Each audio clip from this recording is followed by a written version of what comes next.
doing, Parlay Pete? We are doing fantastic. How are we doing today, Lee? Man, not too bad. Not gonna lie to you. I should have talked to you about. I should have had multiple conversations about this a while back. Had a potential sponsor conversation. Okay. I was sitting here drinking this here Budweiser, and I was like, "How dope would it be for us to be like this show brought to you by Bud Heavy?" You know? Yeah. And then I was like, "Oh shit." My cousin did talk to me about a sponsorship for his accounting company. I don't see why not. And he listens to the show. So like we're in a group text. My bad, dog. Sounds like a match made in heaven. This sounds like something that should have been in pre-production, though. It definitely is. But I had the thought and I didn't want to lose it. So instead I opened with it. Sorry guys for talking behind the scenes business to open up a show. That's so tacky of me. It's very tacky of you. Probably as tacky as this jersey I have on, huh? I don't think there's anything tacky about that. Isn't that the most popular Falcon of all time? Yeah, I could be wrong. I think people think he is. Some would say maybe the most impactful Falcon of all time. Maybe. Some might even say the best at his position of all time. Hey. Guess it depends on what football you like to watch, winning or, just exciting plays or, you know how that stuff goes. Yeah, no, I just wanted to put on a Falcons quarterback jersey today because we are back to reality, back to life, back to reality, And this is the only Falcons quarterback jersey that has ever graced my body. Yes. For many reasons. And Matt Ryan, me not wearing your jersey has nothing to do with fandom. It's much worse, and I won't tell you why. Is it because he's white? No. So then what would you say the reason is? If it's much worse, how could it be worse? If it's not that, it can't really be that. It can't be worse, I guess is what I'm saying. Or maybe it's just something I don't feel comfortable discussing. I thought that this was the Wash and Winning podcast. When did we start not being comfortable talking about things? Well, when I had to place a boundary to protect my peace. Okay. I won't take it any further than that. Hey, I didn't do this on purpose, but do you see how awkward that is to actually say to somebody in a conversation? Say what? I put up a boundary to protect my peace. Oh, yeah. Well, it's 2026, Lee. That's the world that we live in. Unfortunately. The world we live in. Yeah, it is. And yes, it's okay to put up boundaries and protect your peace, but there are ways to communicate that are just more conversational and don't make things awkward and weird and just be like, hey, I don't want to talk about that. It's a direct cutoff of it without any type of explanation, which is why the explanation was asked to begin with, because it's like, well, I want to understand. Yeah, like, hey, I'm trying to get to know you better. Understand what's going on in your brain, but you are putting up a boundary. Can I be a moderator? What do you look like? What are your skills? Have you moderated before? We're definitely looking for a moderator.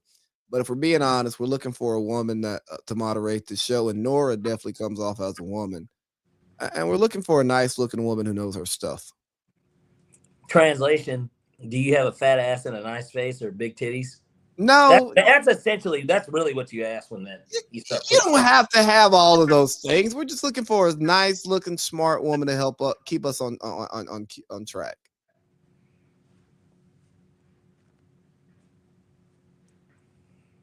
Yeah. So, hey, so hit me on _C_2 on Instagram. This is funny to me, but yeah, thank you for the comments and viewing, Nora. Yeah. I should probably hit us, leave your IG or something in the comments so we can reach out to you and see if we can get something arranged. Nonetheless, buddy. Yeah, Falcons first, huh? Yeah. We are all here The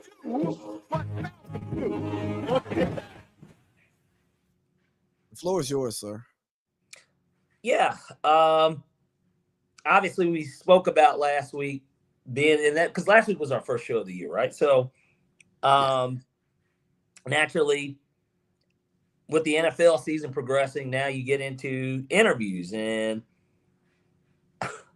hold on a second. No, we don't need all of that. Yeah, Not that kind of party. Just drop your Instagram, or I guess Lee gave you his DM and whatever. We'll do it from there. Yeah, but nonetheless, you got the Atlanta Falcons making a big move. We officially made Matt Ryan the team president. Our president of football operations, I guess, is actually what the title actually is. It's not team president; it's football operations, and I think this was the step. This was something that we knew that was inevitable, and that we knew was going to be coming. And hold on one second. Okay. We knew that this was coming, and basically, I guess the idea of bringing back the prodigal son to the organization that he feels like he let down, that, in my opinion, I think that it eats at him that he did not get that Super Bowl. And obviously everybody likes to talk about it, and that's kind of his lasting legacy, which it really shouldn't be, but that is kind of what people think of when they see him. We bring him back to basically be the decision maker, right? And I think that my favorite part of bringing him back is now we know the structure of the organization. It's always been kind of a question of, well, whose decision was this? Does that not kind of feel like what it's been over the past 5 or 6 years? Who made this decision? Who drafted Kyle Pitts? Who traded this pick? Who decided to pay Cousins but also draft Penix? Who's the decision maker? I think bringing Matt Ryan into this capacity, we now know who the decision maker is. He sets the culture. Exactly. And there's going to be collaborative effort, of course. So whoever the GM and coach are, we know that they're going to have their hands on it. But now we have somebody to point the finger at and say, it was Matt Ryan's decision. Fire him. He's the problem. Fire him or give him his flowers. Say, man, he's doing a hell of a job. He should be executive of the year or something. You know what I mean? Yeah. We will have these answers. And so I can't think of anyone that would have been a better Falcon to bring in to do this job than him.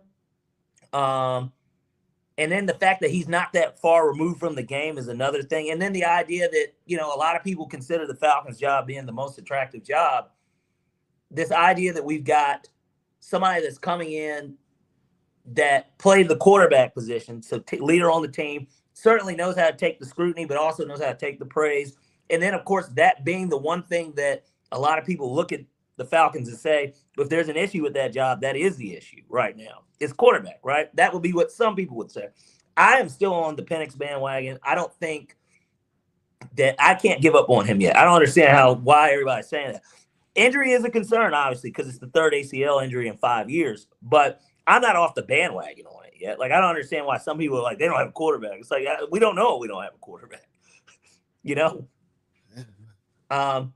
But obviously very excited about him getting ready to lead the franchise. And then we've got head coaching interview coming up. Hold on. Let's just stay here on Matt first. Oh, okay. Well, go ahead, Lee. What are your thoughts on this? I like it and I don't. I'm okay with it. I'm cautiously optimistic. He doesn't have experience in the front office. He's never built a team. He's never had to lead an entire football operation. So that is concerning. But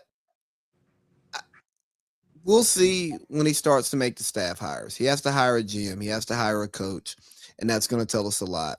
I'm hoping that we go experienced to help Matt learn how to be a president of football operations, while also, but someone young enough to collaborate properly with the vision. You know what I mean? Yeah. And my biggest concern, and it's not even a real concern, it's we bring a big piece of the stench of 28-3 back into the building. I mean, and I know it's in a different capacity, and that this is fan talking. This is not person who tries to sound like he knows what he's talking about on Wednesdays. Right. This is just fan talk. Like, dang, man. As soon as we get rid of Ra, 28-3 guy, we bring in Matt, a 28-3 guy. Yeah, leave your Instagram in the comments. Yeah, that's what we're trying to get done here, Nora. If you're very serious about it, just she says she doesn't have an Instagram or whatever, but well, yeah, if you don't have Instagram, you can't be the moderator. I'm sorry. I'm prone to believe you're a bot or something. We appreciate the engagement. Yeah. You have Facebook? Right. Something like that. Back to the show, man. Yeah. I didn't want to not answer because it's like blowing up the comments. So nice guy. Hey, I try to be. But yeah, it all comes down to the hires for me on a serious note. And I guess that takes us to our head coaching vacancy. Which then I'm going to double back on you here with the head coaching vacancy. Then why would we want LaFleur in there if there's 28-3 stench on him too? And hell, he's coming off of a blown lead in a playoff game, right? So yes, winning percentage to start a career. I'm with you. He's a damn wizard. You know, he's as close to I think Shanahan as McVay, obviously, but he's a top 5 play caller in the game, no doubt. Yeah, no doubt. And Ben Johnson is good. And Caleb Williams starting to do that shit he did at USC in the NFL at a high level. Jordan Love could never be that. Jordan Love threw 5 touchdown passes. Or no, 4 touchdown passes in that game. Yeah, I know. He nothing to sneeze at, I guess is all I'm saying. No. It was nothing to sneeze at, but the plays that Caleb was making. Right. It just looked like you understand why Caleb was a number 1 overall pick.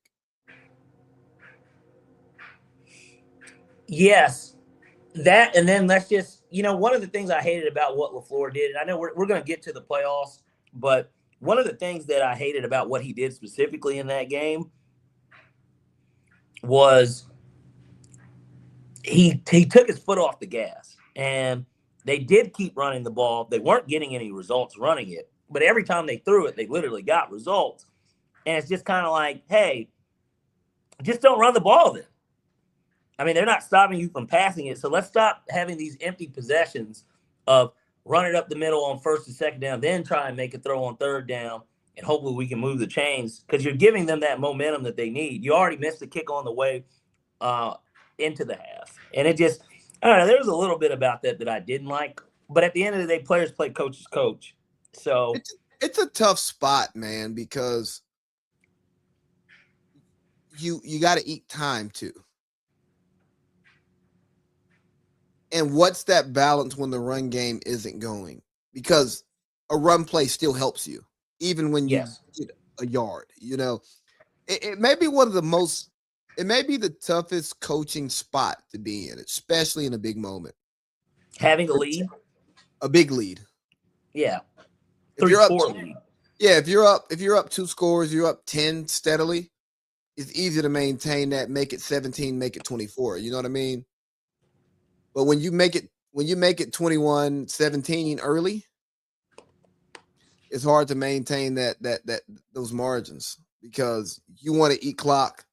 You don't want to take chances, but you also need to run your offense so you don't become so damn predictable. And then stagnant too to go along with it, but which is what happened with them. Yeah. Who do you want us to hire? Like out of what's available today? Harbaugh. I want Harbaugh. Now, with the caveat of knowing, is Monken going to be the OC? Do we get to keep Brick? Because obviously, I think the CEO coach is not exactly what I want, but I think for the culture of the organization, it's exactly what you want. you know that you're going to be a contender next year. Well, maybe not a contender. You're going to be a contender because you're going to be a playoff team. To me, that's what you get with Harbaugh. He's the best coach available. He's the only. I mean, I guess McCarthy is there too. Outside of McCarthy, he's the only other Super Bowl winning coach that's available that we know of that is directly available. Because Pete Carroll's not. We're not hiring him. No. Bill is in Chapel Hill. Bill's not coming to Atlanta. We played with him once before. Yeah. Well, man, I think. Kenny. Wow, that was a little crazy. I want Harbaugh. That's who I want. And then as option B, of course, Stefanski, based on what's available, what we know is available. No day ball for you? No, not to be the head man. No, I think that he's got to put in another year of OC-ship. How is it that people think that the Giants job is just as good, if not the second best job to the Falcons job, but he just had it and this would happen? So it's like, no, he's got to put his lumps in. He'll be a great OC for the Eagles. He'd be a great OC for the Chiefs. This is where the media really shows their ass.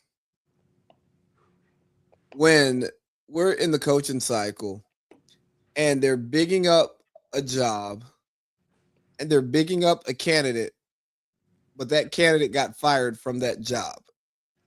Yeah. And it was a shit show. I think Jackson Dart lived in concussion protocol, bro.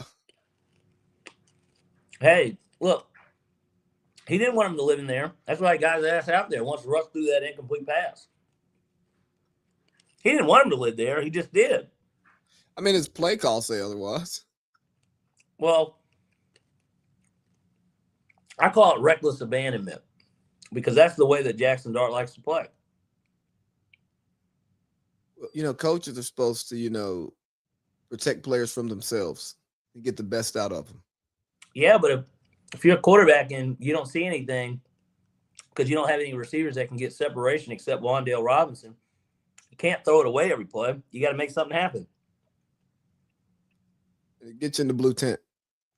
Yeah, and that's exactly what happened. And, I don't think Jackson Dart necessarily wanted to be a runner as much as he was this year. But if you remember, there was a game against Minnesota this year where he only threw the ball 3 times in the first half, and that's with Kafka or whatever his name as the head coach. But he's running to that bitch a lot. That's for sure. But no, of what's available, for me, it'll be Harbaugh and Stefanski. I've got some worries about Stefanski. I know that he can coach, but I do think he wants to coach who he wants to coach, not who he has to coach. Mm-hmm. And that can be problematic because I want a coach who wants to get his guys in, don't get me wrong. But I also want a coach who coaches his players. Yeah. If they play for said roster, Atlanta Falcons, I want my coach to coach the hell out of them and want what's best for them, no matter who they are. And I say that to say Deshaun Watson looked the worst he's ever looked in his life in Cleveland. And then the day Stefanski gets fired, the report comes out, Stefanski didn't want Deshaun Watson. Yeah. In a vacuum, you're like, okay, this means nothing. But then Flacco lights it up. Again, maybe it's Flacco. I don't know. But, I don't know. I'm not football smart enough to say what the play calling was, right? And I'm not going to trust anybody to break it down to look for certain things like that. But then you have Shador, who's behind Dylan Gabriel. And it's clear and obvious that Shador looked better in the NFL than Dylan Gabriel. He looked better in college. But, it was clear and obvious in the NFL once Shador got to play. And, again, I was the guy who said maybe Dylan Gabriel looks better in practice. Maybe should, you know what I mean? Yeah.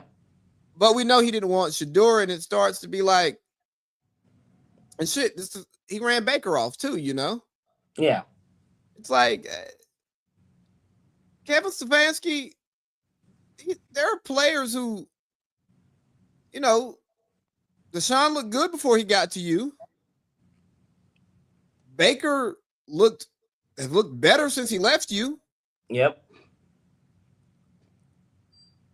I don't know how Dylan Gabriel was above Shador outside of him being drafted earlier, but when they're both rookies, it doesn't fucking matter. You let them just bump heads. Well, and that's where this question comes in too. Now, the reason why Stefanski is over McDaniels for me is because I feel like he's had to go through more adversity. And I would want to deal with a coach that's gone through that. I mean, I want you to think about it. Obviously, we do have an injury-prone quarterback. Stefanski's dealt with it before. Yeah. He's schemed and game planned with it before. And McDaniels has had to do it too, but with no success. When Tua went out last year, when he was throwing up gang signs and shit after he's getting hit, the Dolphins, and it could be obviously the talent at the position, Dolphins they fell apart. So I think McDaniels is low-key a better play caller than Stefanski, if I'm being honest. McDaniels is an OC. That's his life. But they're predicting that the Browns that the Browns are going to be the ones that hire him. That's the prediction right now. They're like I tell you, he's the betting favorite in Vegas to get the job, and he's even money, Lee. That's a pretty strong indicator. Why does Vegas have him as even money? That's crazy. Do you think it's almost like it's a shoe-in? Do you think he's a good cold weather coach? No, but I mean, he also played with a warm weather team. His scheme, look, he comes from the Shanahan tree, right? So like they have that zone scheme running. I mean, you benefited from it in fantasy this year, having the best record in our league, and he was your best player, was their running back, right? So, I think that he can do it, and you got to remember too that division. It's basically a changing of the guards. I mean, Zach Taylor is the senior coach in the division. I mean, who would have thought, right? Continuity used to mean something. Yeah, I know, and that's why he's still there. Zach Robinson, that is. It's all about that continuity. Oh, Zach Robinson's cooked. You don't think that they can take advantage of what's going to certainly be a down year in Pittsburgh, I think, coming up this next year. And the Ravens, that's a roster that's aging and kind of in flux as far as I'm concerned, but they'll be the favorite. You don't think that the Bengals can take advantage of that? This would not be the best year for them to do that this upcoming season? I don't trust them as an organization. Yeah, because they got Mr. Cheapskate, right? Is that what it is? Joe Burrow doesn't seem like he wants to be there. He seems like he's in his Carson Palmer shit. You know what I mean? Yeah. Maybe that place sucks souls out of superstars. You know what I mean? Like Andy Dalton was happy to be there. Andy Dalton was happy because he immediately got to start, and he had AJ Green to go through it with him, which is that's a hell of a receiving option to basically grow together with. The best years of the Bengals in recent history, for being honest. Like I know they had the back-to-back, the Super Bowl, then and the AFC Championship, yeah. Yeah, but like Marvin Lewis had a consistent winner there. He did. He's Mike Smith light. Mr. One and done, but hey, he's gonna get you there. Hey, you get a chance to be done. Yeah. So, but back to the Falcons. Stefanski, if he likes our players, behind Harbaugh. After that, if we ain't calling Mike McCarthy, if Mike Tomlin or LaFleur don't get let go for cheap, and hold on, yeah, well, the coordinator guys. I was about to say, and that's exactly what I was going to ask you, because obviously everybody keeps linking Kubiak to us, and I didn't even realize this. That Clint Kubiak was he was in the Falcons organization at one point. Not shocked. Yeah. Arthur's cut him a check before, and so of the coordinators, I would prefer him, but I don't want a coordinator. Me neither. We're on the same page there. We need somebody that has had success as a head coach in the NFL. We need a Dan Reeves, which is, to me, is exactly what John could kind of be. I mean, obviously John's won a Super Bowl, but that to me is what John would be. He would be a Dan Reeves. A consistent winner that brings a culture. Yeah. I'm gonna steal. and has something to prove. I'm gonna steal Mike Tomlin's thing. The standard is a standard. I think that's gonna be something I operate with professionally. The standard But is the standard. yeah, I love it. Yeah. But here's the thing, probably, Pete. And speaking of Coach Tomlin, who stepped down, resigned, we'll talk about that. And LaFleur, who's in he's in contract negotiations. And long story short, Green Bay's telling everybody, hey, we're not going to resign this guy. Come get him. Don't let him become a free agent. Bro, can we just honor contracts? Do we have to squeeze every cent out of every fucking dollar? Like no, not even cents out of dollars. These guys are taking cents out of billions. That's not the American way, bro. He's still under contract. If he doesn't want to be there, he doesn't want to agree to our extension. Well, then we're not going to let him walk for free. I'm not mad at that approach. I just think that actually I am mad at that approach, but it makes sense, I guess is all I'm saying. But my thought is that you're not going to the president has already said that he doesn't like to go into a season on a lame duck year with 1 year. So to me, it's either work out the extension or fire him. That's why I don't understand why the trade thing. And see, because then what if everybody says fuck you on the trade, and then now you're stuck with them? So now what are you going to do? Like, and that's my thing. You're trying to get fucking pennies out of a billion. Hey, if you don't want the guy to be here in the future, fucking fire him or let him coach out his contract. All right. Don't make me a pawn in your game just because, hey, you don't want me no more. Cool. Respect my contract. Like, if I'm LaFleur, I'm like, hey, man, I'm not signing an extension if you trade me. And yeah, which is another thing, too, because then it's like, well, what if he doesn't want to coach there? You'd have to find somebody that literally wants him and the only place that he would want to go. And then at that point, because he knows he's coming into an organization where you're trying to handicap them of a pick. What type of compensation do you want? And obviously, in years past, we've seen first-round picks get swung, which nobody's giving up a first-round pick. And I would, if I'm LaFleur, I'm telling the team that I want to go to, I'll be there next year. Don't trade this pick. So you want them to?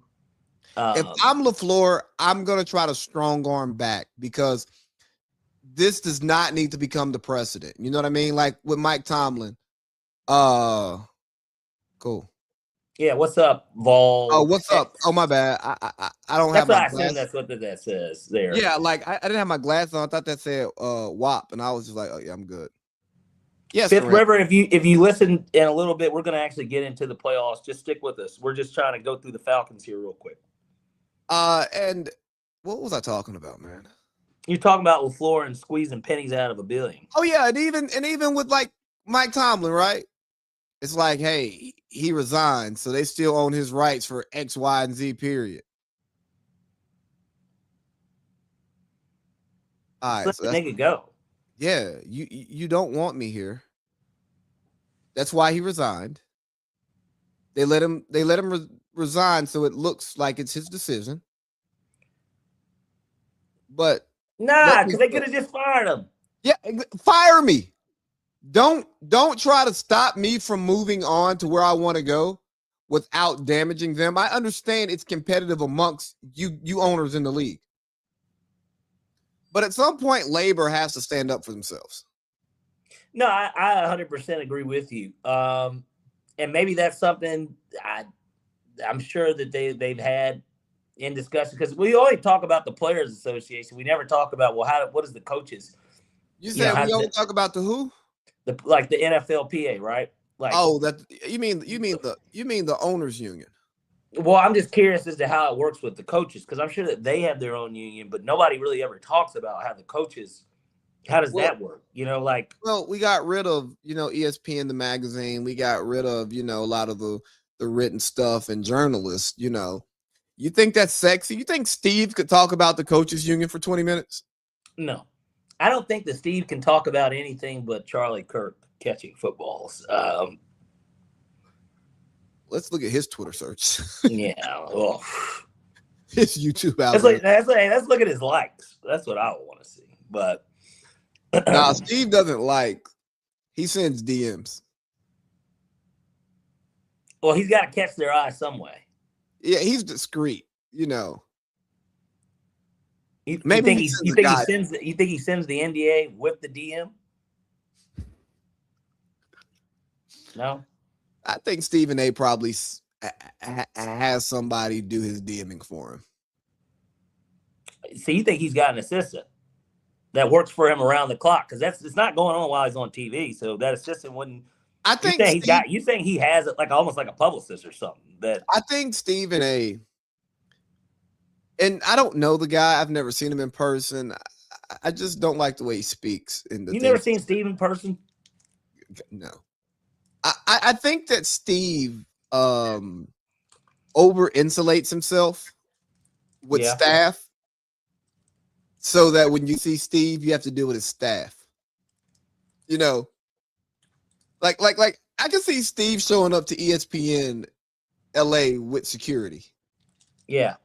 It's like, nigga, this is LA. You know how many rich and famous people live here and just get in their cars and go to work or wherever the fuck they have to go? Yeah, there's plenty. But again, Steve likes to make it about him, right? I mean, I think we talked about that in the past on this show. But fuck Steve first. Let's finish up this Falcons first. I'm done with the Falcons. I just care about the hires.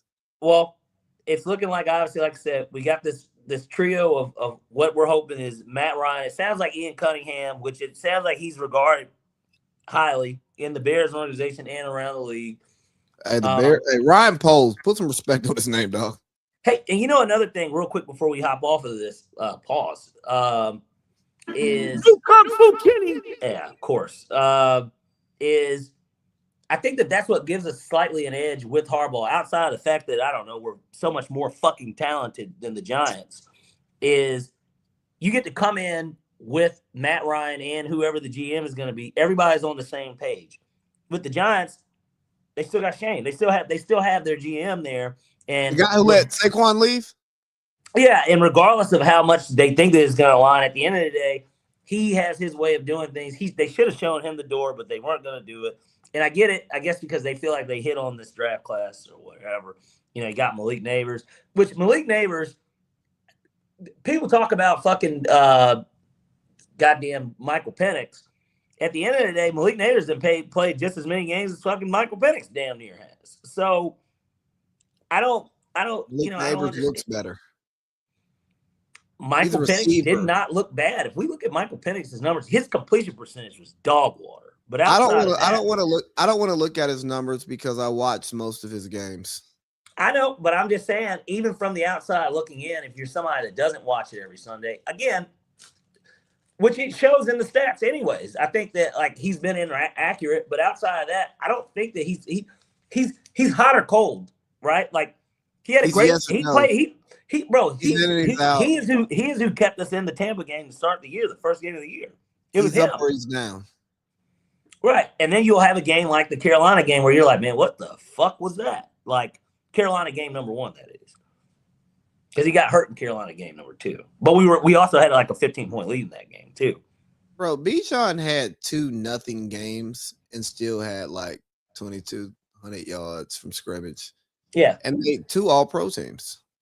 Yeah, all-pro first team. With shout-outs to, while we're on this, because I guess that has come out, shout-outs to Bijan for all-pro first team. He's got to be the first Falcons running back. Oh, Michael Turner was probably first team all-pro. Yeah, come on, man. That year, yeah. Oh, the guy who's supposed to come on our show to open the season. Yeah, and I felt like a part of why he had said what he had said. I've got text messages right here. I think a lot of that had to do with, I didn't realize that he was doing a show with Obi Mahaley. I didn't know that. No, me neither. Yeah. So it makes sense. I get it. Yeah. That was like a fake shot because Mike was really cool. Is a really cool guy, and and the communication was there. And if the nigga never came on the show, it was vibes when we kicked it. Yeah, exactly. You got Marco race the nigga and shit, and saying he could beat him in a foot race, and it's just like, okay. Bro, you got a tell of a day. Bro, that was a hell of a day for me. Yeah, because you Well, I met with you first, right? Yeah. Well, I'm talking about how my day ended, and we won't discuss how it ended. But yeah, it was a hell of a Oh, day. well, yes, of course, of course. Well, since we're on the NFL, we might as well segue into what Fifth River Rat here is talking about. We can talk about that game first. Okay. Carolina Panthers, L.A. Rams. Rams can't stop the run. Carolina can run. They Bryce. look like they look like they couldn't stop Bryce Young to me. Wait, I was getting there. Shout out to Bryce Young because he killed shit. Uh, he's getting a 5th-year option. He went from damn near cut to hey, he's going to at least get to play out the 5th year, and really, it's going to be Keep talking. By the way, how good does he look next year? And if he looks good enough next year, they'll get that contract done. More than likely after the season, but to win the division, lead them to the playoffs. He played well. Shout out to Carolina, even though I don't like Carolina, but the Rams. Can the Rams win the Super Bowl? Absolutely. When you have the running attack that they have, when you have the quarterback who's having an MVP level season, hopefully he wins it. You have Puka Nacua playing like one of the best receivers in the league, and Devontae Adams leading the league in receiving. That pass rush, yeah, the Rams can win the Super Bowl. I mean, they had a hell of a record. Obviously did not win the division, but it was super tight. We'll see, man. It's just all about matchups. It all boils down to matchups. And I don't know, but I like what the Rams are doing. I thought that was a great game. Honestly, I know that Carolina won the regular season game. I did not expect that game to be that close. And I kind of started rooting for Carolina. I know this is bad as a Falcons fan for me to start to root for Carolina. But I've been very critical of Bryce Young since he's been in the NFL. I've publicly and privately, I've said he's not good. he isn't. I didn't say he couldn't be good. I didn't say that he didn't have good days, but day in and day out, he was not a good NFL quarterback. Well, he played like a great NFL quarterback in his first playoff game, and I was rooting for the kid because at the end of the day, I want Bryce Young to be good. I don't want him to beat the Falcons. Like, I'm not rooting against Bryce Young, the talent, team always. But it was just nice to see Bryce Young look like a guy who got drafted first overall. Yeah, I'll say this much. It was I'm glad that they made the game entertaining. Although I blame Sean McVay a little bit for why the game became entertaining. There's no way you're up 10, under 2 minutes. You're at 2-minute warning. It's a 4th and 3. You go for it, you don't get it. First of all, can we stop overthinking these situations where, well, yeah, take the fucking point. Take the points. But I'm just saying, but both ways, take the points or punt, like play field position sometimes, though. Yeah, well, especially when this is a win or go home scenario too.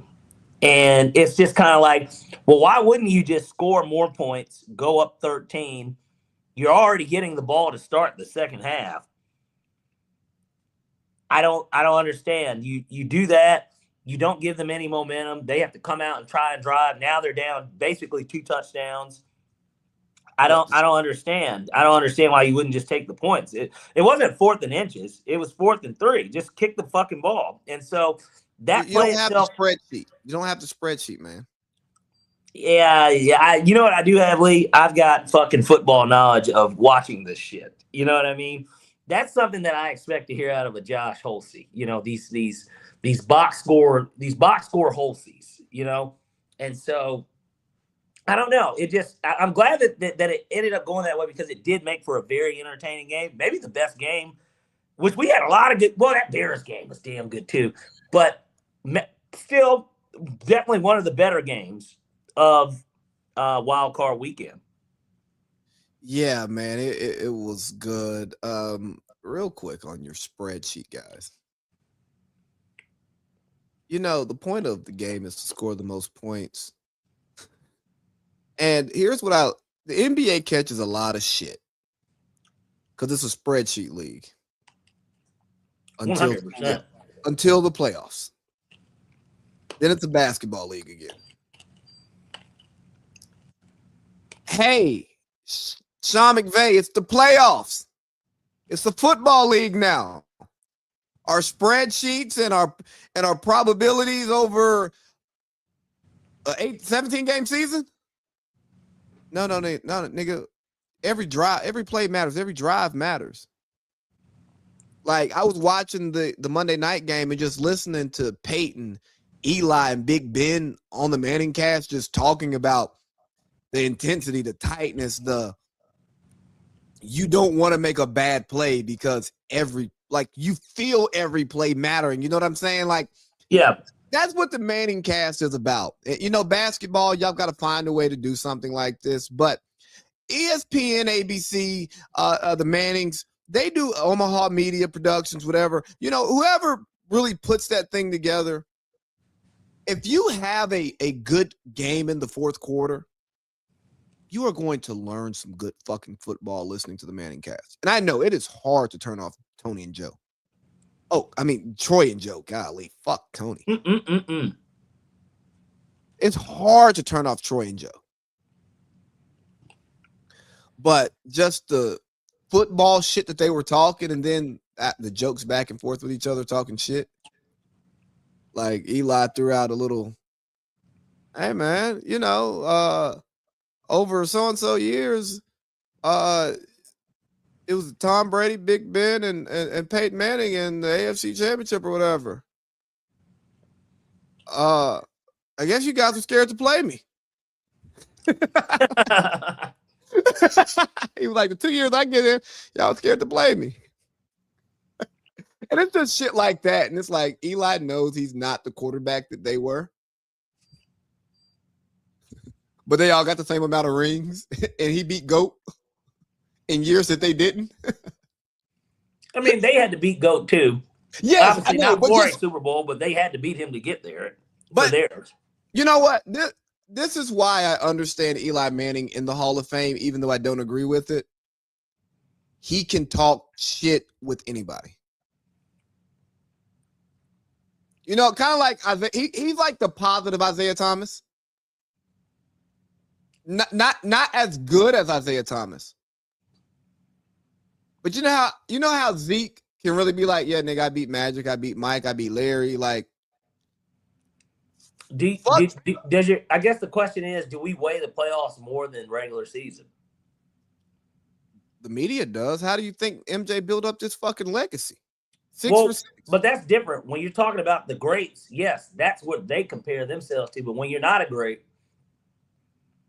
does it matter more? Yes, absolutely. That the playoffs is the only reason Eli Manning the Hall of Fame. The regular season is the prerequisite, and to me, when you don't have that, we can't really talk much more, because you could have too hot. It's like, okay, what did Jay-Z say about Nas? He said, when he's talked about Illmatic, he's like, he made 4 albums 10 years. So he said that's every 2.5 year average. He's like, one of them was Illmatic, the other 2 were due. Like, you know what I'm saying? Yeah. I think that that matter. We can't, like, just because you have one good season, 2, and even in those years, it isn't like, I don't know if Eli was a Pro Bowler in 2007. Or he was never an All-Pro guy. But I'm just saying, even Pro Bowls, like I still count Pro Bowls from back then, because those did matter. If you were a Pro Bowler, it mattered back in the 2000s. Yeah. That mattered. But no, I personally, a non-voter, totally agree with you. I don't think Eli Manning deserves the conversation. I watched his entire career. Outside of 2 playoff runs, the only years he won a playoff game. Yeah. He was never elite. If you're not elite, I don't care what you did in the playoffs, that does not make you a Hall of Famer. Correct. And the only point, I just want to clarify for anybody who's listening. The only comparison I was making to Isaiah Thomas, Zeke, right? Nothing about their talent and play and performance. Only the fact that when Zeke he can go sit at the big boy table and niggas be like, "What you doing here?" And he'll look at Magic, Larry, and Mike and be like, "Y'all talking to me?" Right. The only little point guard to win a championship, like real point guard to win a championship. Y'all, do I need to take my glasses off? Yeah. I know y'all don't want me here. That's why I'm here. But I get to sit there. You know what I'm saying? Like, he could look at a nigga like KD. Hey, KD. Hey, OG. Let me sit right here real quick.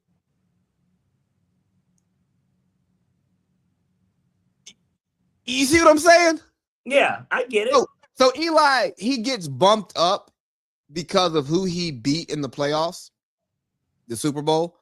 But nah, Eli's nowhere near the Hall of Fame. Put him in the Giants Ring of Honor because he's a Giant great. But Eli gets into the Hall of Fame because of this bullshit narrative that they sell that, quarterback's the most important position in sports and all of that stuff.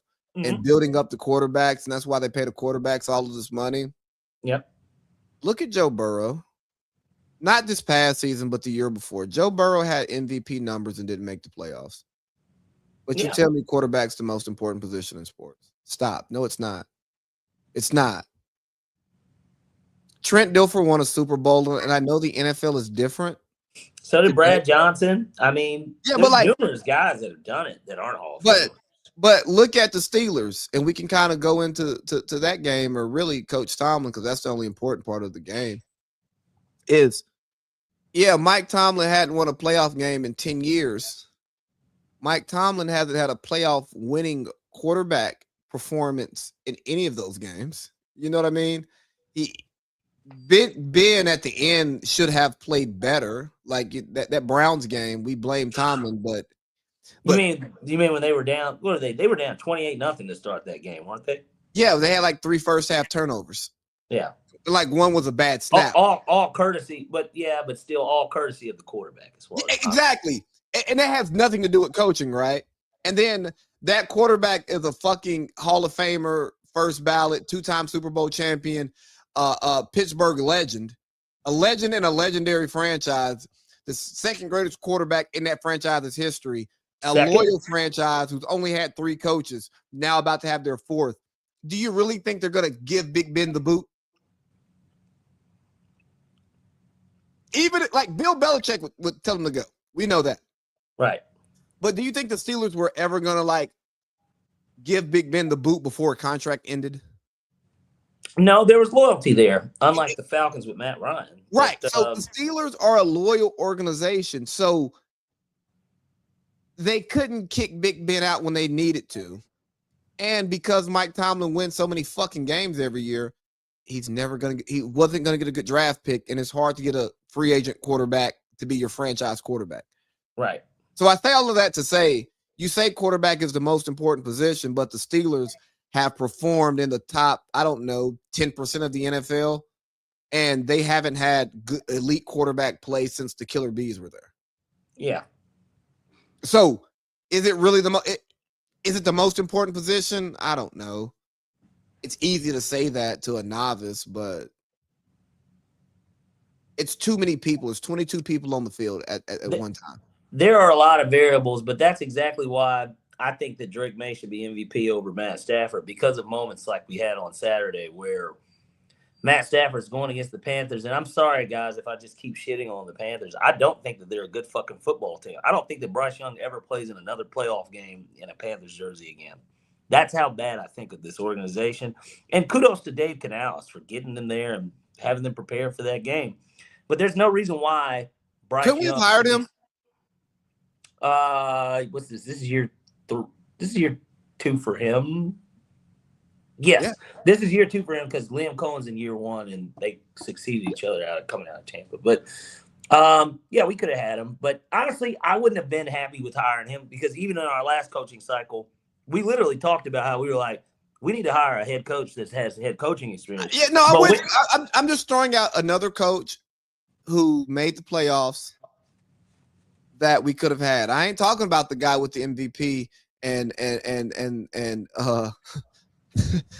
and might win the fucking AFC East in his first year. I mean, the AFC in his first year already won it. I'm not talking about that guy that we kicked out. No. But sorry. Yeah. I'm sorry I cut you off. I'm rude. No, you're totally fine. That's what she said. And that's why, again, and I know we'll get to kind of preview it more so. We'll have some picks on it a little bit later, but just to answer the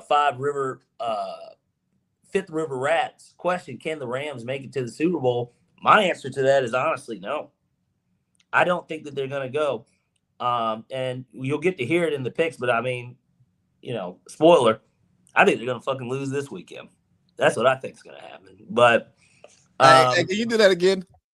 Spoiler. What? Spoiler. It's true. I think that they're going to lose this weekend, but we'll get into that a little bit later. Your biggest takeaway from the wild card weekend? I didn't want to spend too much time, I guess, on this because everybody knows the results. We got 4 fantastic games, 2 shitty ones. No surprise, Eagles. Kevin Patullo gets canned. Josh Holsey is somewhere. He's got some champagne on ice that he's going to get to crack open as soon as he gets to touch land. Bad football operation there. Big shout out to obviously to Shanahan. It's kind of crazy to think that every time he makes the playoffs, he goes to the NFC Championship. And isn't that amazing that he's never lost a wild card or a divisional round game? Is it amazing that he's never won a Super Bowl game? I know, but I'm saying with those statistics, the fact that look here, bro. Fuck Kyle Shanahan and fuck the 49ers. Yeah. I ain't rocking with either. Okay. They put my daughter in those threads, man. Yeah, and I understand that can be tough, but we're not gonna sit here and act like this guy. Just like how you feel about Sean Payton. Oh no, yeah, no. Look, if Kyle Shanahan said I want to come back to Atlanta and make things right, come on home. Yeah, let bygones be bygones, huh? Oh yeah, the bygones are gonna be they're bygone. Shit, nigga, fuck out of here, you bygones, nigga. Right. But you were asking me my biggest takeaway. Yeah, from wild card weekend. That the college football playoff is too big. Because college football is trying to emulate the NFL model without the consolidation of talent. Less is more. People hate DEI, right? Because they think you're letting less qualified people in. But what you don't understand is, no, less qualified people have been allowed to be in for so long that we're trying to balance this out. And if it was always merit-based, it would look different. It would actually, we would not need DEI. Right. Same thing with college football. We don't need less is more. Like in every part of this world, we are trying to be agile and more efficient, except for the college football playoff. And I know this is not a college football segment, but the point is, the fucking Panthers, who we don't think are a good football team and don't think they have a good quarterback, and outside of Tet, who the fuck can he throw the ball to? You know what I mean? Go against the Rams team, who almost won the NFC West and NFC out proper. You know what I mean? Yeah. A team with a quarterback who's having an MVP season, a Super Bowl champion, a Super Bowl championship coach, Puka Nacua, Devontae Adams, Kyron Williams. You know what I mean? Like Jarrett Verse. Like they got a team that we before this game considered a Super Bowl contender. I still consider them that, but neither here nor there. And they almost lost. They were losing. They were trailing in the final 2 minutes of the game. Motherfucking Indiana has not sweat damn near all fucking season. You understand what I'm saying?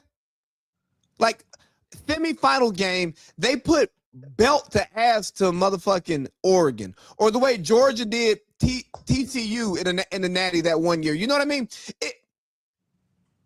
College was right the way it was because the talent is so spread out. Right. It's not the NFL. It can't be the NFL. So, in closing, the NFL is just the best brand. Playoff NFL football is just the best football that is available. And don't let anybody tell you otherwise. And we like to say it gets better round by round. It doesn't always get better round by round.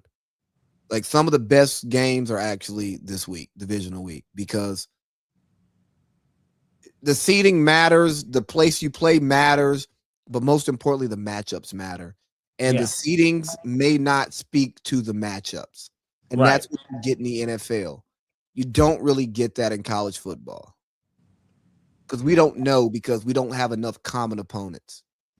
Like college football, I'm sorry, I want to rant, is a prime example of capitalism. This is just capitalism. This is not about superior product. It is strictly about how can we make more money, because they're putting bullshit on TV, but it gets better ratings because you know what? We can't write a fucking good show anymore. You know, all this football is on TV simply because the networks go, hey, we don't have to invest in writers and top-notch actors. We can just pay a fucking slob of money, ESPN, ABC, and get all of these fucking games, and we ain't got to play, we ain't got to buy on rival. We ain't got to play college basketball on TV. We're going to get better ratings and more money when we're not getting better football.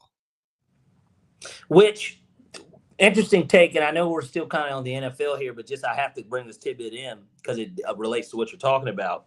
What do you think of the idea of, because Indiana being the only team in this short span of time that we've had a 12-team playoff, they're the only team to win having the bye week, right? Yeah. What are your thoughts on switching out how they're doing this and having it to where bowl games are played in that first round of games, and then when you advance to that next round, for the teams that do have a bye, they get home games to kind of help, weigh this a little different? Because clearly it seems like it's a disadvantage to have that bye. Doesn't work for the corporate sponsors. Do you think they want to go to fucking Bloomington?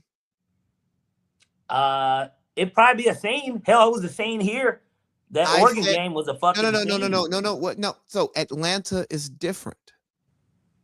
Do you think the corporate people want to go to fucking Bloomington? No. They don't want to go to Oregon. They're going to go to the cities that, for one, the airports can support, the hotels situation can support, all of this and that. I get you, because you're talking about the spirit of football. Yeah, I'm talking about what makes most sense for those teams. Well, what makes most sense is Indiana not trotting a fucking semi-pro team out there of college students. Yeah. Goddamn average age is 23 years old. A bunch of grown goddamn men out there. Well, there's that. And then, of course, there's just the idea of, I don't know, maybe they just, expand it to 16 teams. That way every team plays week 1. That would be the only reason that I would support expansion. But, I'm a 14 playoff guy. Yeah. Even though we've got Miami in, who's a 10. And it was the last real team to get in. Yeah, but they're probably gonna fucking lose, and Cincinnati's probably gonna beat the shit out of them, or Indiana's gonna beat the shit out of them, because Indiana's beat the shit out of everybody pretty much all fucking year. I didn't believe in it. Who's yours? Like, I didn't believe in it because I didn't believe in the competition, but goddamn, they're beating the shit out of everybody. You didn't believe in the who's yours? Well, they beat the shit out of Bama, which beat the fuck out of Oregon. It's even worse than Oregon. Fuck out of Oregon. Like, they beat Ohio State. You know what I mean? Like, these niggas just beat everybody. They've been the best team. I hate that. Yeah. And lastly, I know we're not talking college ball, but I'm so over, and maybe it's me, a hurt SEC fan. I'm so hurt. I'm so over the which conference is better, because these aren't legitimate conferences anymore. These players aren't investing in a conference. They're going team to team every year. It's like 8,000 niggas in the portal. You know what I'm saying? Like, it's no longer, it's not regional anymore. Like, to where mainly, even in the SEC, very rarely prior to a guy like Tua, right, coming from Hawaii to go to Alabama, very rarely most of the time it's like, oh, these guys are from this area. They're from this state. They're from the region. Yeah. Now it's not that. Now it's no surprise that the entire team is from a different state. Like, yeah, you're still getting a lot of guys. Like, for instance, at Georgia, there's plenty. They're still getting the top. Like Kirby's getting the top guys from the state of Georgia, but it opens it up to where you do have it to where, oh wow, Brock Bowers from Napa, California. Well, you would get those onesies, twosies though. Yeah, like on occasion, Like you're Brock gonna Bowers get a guy was from a onesie California twosie. to go to a school far from home. Yeah, Brock Bowers was a onesie twosie. And USC was down at the time, so it made sense for him to come east. Yeah, enjoying the NWO basically. Yeah, and also with the SEC versus Big Ten thing, just because the Big Ten wins the Natty doesn't mean it's the best conference. It just means it had the best team. And with these playoff seeding, with the playoff bracketing, they pretty much put teams conference versus conference. You know what I'm saying? Like it was. Yeah. You didn't get to see the conference teams go against each other and then say, oh shit, the SEC teams beat the Big Ten teams. You know what I mean? Yeah. And it's eventually going to turn into the SEC Big Ten Invitational. Which was another thing that ended up getting brought up too. And I think this was on Cam Newton on 4th and 1. You watched that bullshit?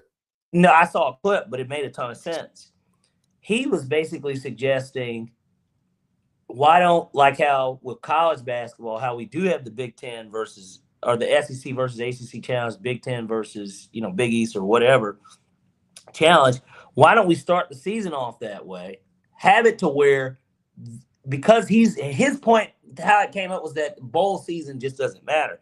Why don't we make that opening week those bowl games instead, in a sense of not like the Orange Bowl, the Sugar Bowl, because those are playoff games still, but make the Pop-Tart Bowl a season opening game, but you're having these mixed matchups that you'll get, which they do a good job. Like we had Texas versus Ohio State to start this year, right? But like making it official where we get the Big Ten versus the SEC, it's a bowl game. And it keeps right? the bowl feeling alive.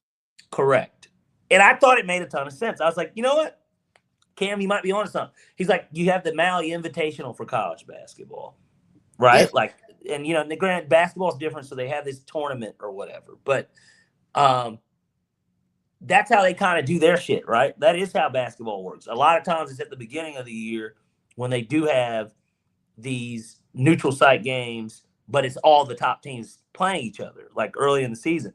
Why not set it up that way to where you have the Big Ten versus SEC challenge, and we put big on big? Georgia does play Ohio State, but they play the game at a neutral site, and weather won't be an issue either, which is the best part about it. Well, you can kind of play these games anywhere. So, like Yankee Stadium, as long as they don't have a playoff game or a game, like, you know what I'm saying? Like, you could still have these games played. But these coaches are afraid. They don't want to get the early losses. They don't know how the polls are going to act. Also, hey, college football. You use polls and people's opinions to create your playoff system. Right. You can never be the NFL.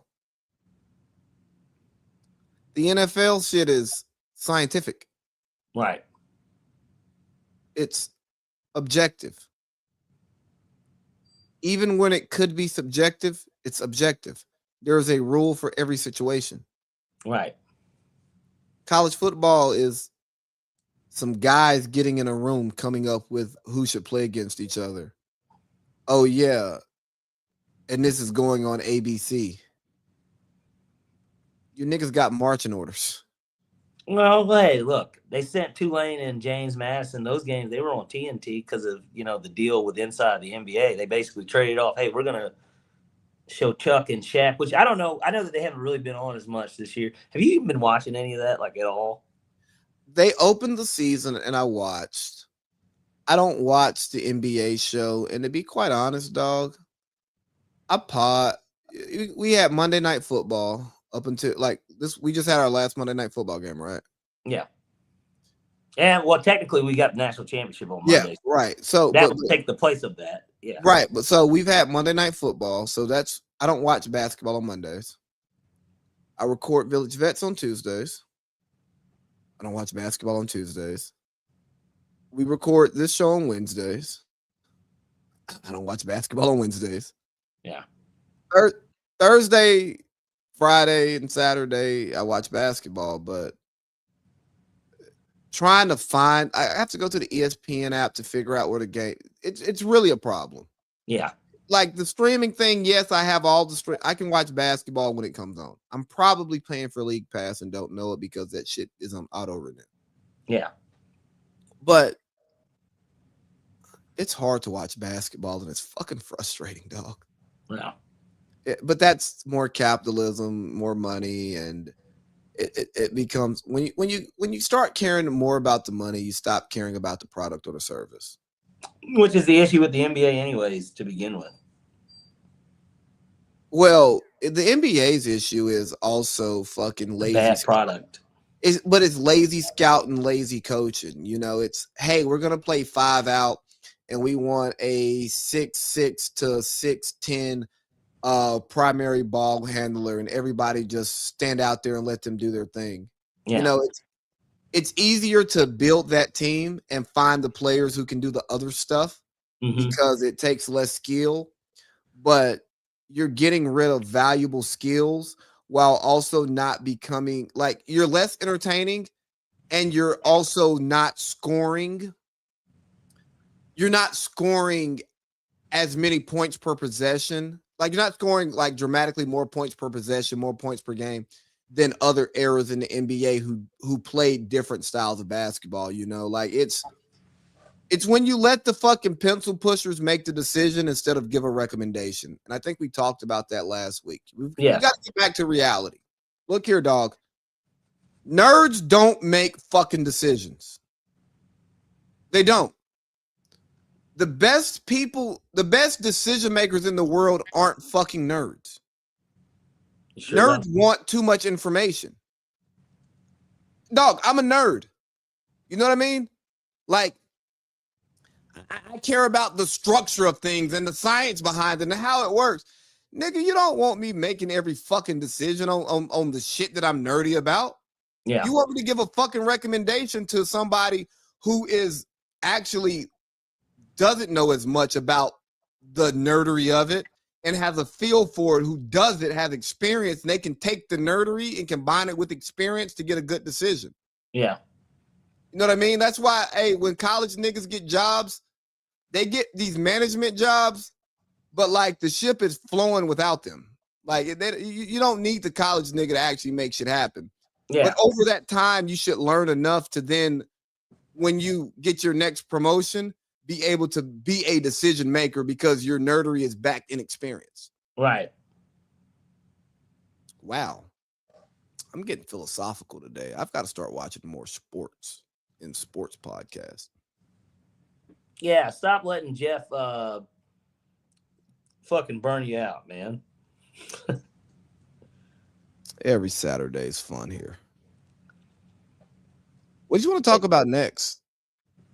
Well, I kind of wanted to preview just a little bit of the NFL. I know we damn near did talk about college. I mean, we'll get to talk about the matchup specifically with Miami, Indiana, but the most important part about that game is what Michael Irvin's going to be doing on the sidelines. Oh, you mean hanging out with his fucking dealer? The Miami Hurricane? Yeah, and then him taking his belt off and putting a Hoosier jersey on a trash can and looking around at everybody and telling them, "Look at me," while I act like I'm because you guys can relate to this. It's like today it's just called belt to ass, but for us it's like, oh, I used to get whoopings. This hurts. I'm getting my butt beat. That's that is. But that's what he's saying he's doing to them as a fan and an alum and a former football player. That's what we're doing, guys. Belt to ass. And it's just like, well, I don't know. I used to get my ass beat with the belt. So why is it okay for us to say belt to ass, but it's not okay for us to put belt to ass to our kids? Because I am not standing for whooping kids. I'm calling out the inconsistencies here. yeah, it's because this is the society that we live in, and um, you shouldn't question it. That's why. Because belt to ass belt to ass does not refer to peers dealing with each other. The Yeah, only when you think about leather to body, you think about a kid getting a whooping or a slave getting put in line. You know what I'm saying? those are the only two things that it can reference. Somebody who is lesser to you in social hierarchy. Right. Like, nigga, if me and you got into altercation, at no point are our belts coming off and being slung around here. Like, you're not, nigga, no. Right. Don't even take your belt off around me, to be honest, because you're a fucking man. Yeah. And I'm not into that. If you are, it's okay to have a man take his belt off around you. But for me, don't take your belt off around me. Like, nigga, we in the locker room. I ain't talking about the group chat. Wow. Sorry, what are we talking about here? Because You're on one league. I didn't speak enough today.